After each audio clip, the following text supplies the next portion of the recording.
या न्यूज बुलेटिनचे सहप्रायोजक आहेत गोकुळ.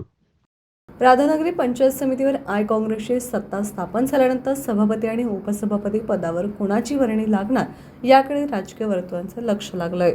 मिळालेल्या माहितीनुसार पंचायत समितीच्या सभापतीपदी राजेंद्र यशवंत पाटील तर उपसभापतीपदी अश्विनी चंद्रकांत चौगुले यांची निवड होण्याची प्रबळ शक्यता वर्तवली जात आहे.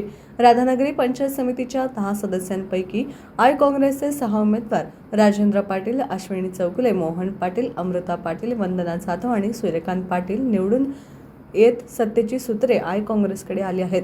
तर अजित पवार गटाचे पूनम पाटील, संग्राम कलिकते आणि एकनाथ शिंदे गटाचे केरबा पाटील, मंगल कांबळे असे 4 सदस्य निवडून आले आहेत. बहुमत आय काँग्रेसकडे असल्याने सभापती आणि उपसभापती पदावर राजेंद्र पाटील व अश्विनी चौगुले यांचीच वर्णी लागण्याची शक्यता अधिक असल्याचं बोललं जात आहे. मात्र या दोघांव्यतिरिक्त इतर कोणाला संधी मिळणार का याबाबत राजकीय वर्तुळात चर्चांना उधाण आले.